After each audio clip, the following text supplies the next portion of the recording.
אני יאיר פה באולפן, אני רוצה לשאול אותך שאלה, אני שומע אותך ואני בסדר, אני אוהב לשמוע את מה שאני שומע, אבל יש לי שאלה אחת.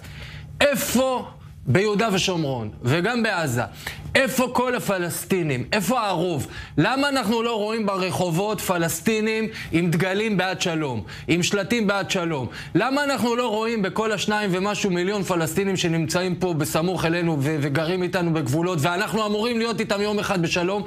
למה אנחנו לא רואים שלט אחד שמגנה אונס, רצח תינוקות, רצח ילדים?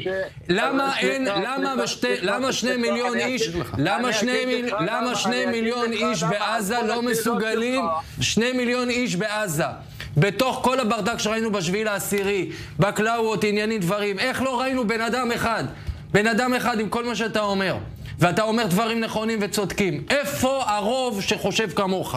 מפחד מהחמאס. הרוב הם מפקירים אותם מתוך מדינת ישראל, לצערי.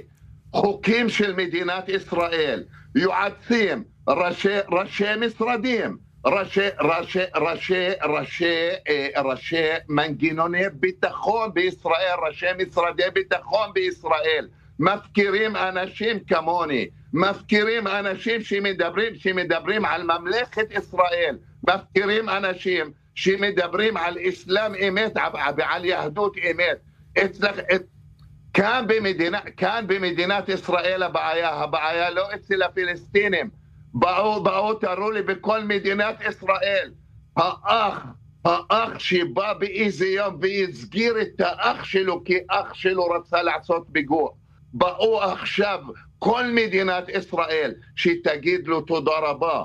באו שכל מדינת ישראל... מוחמד, אתה לא מפחד שעכשיו אחרי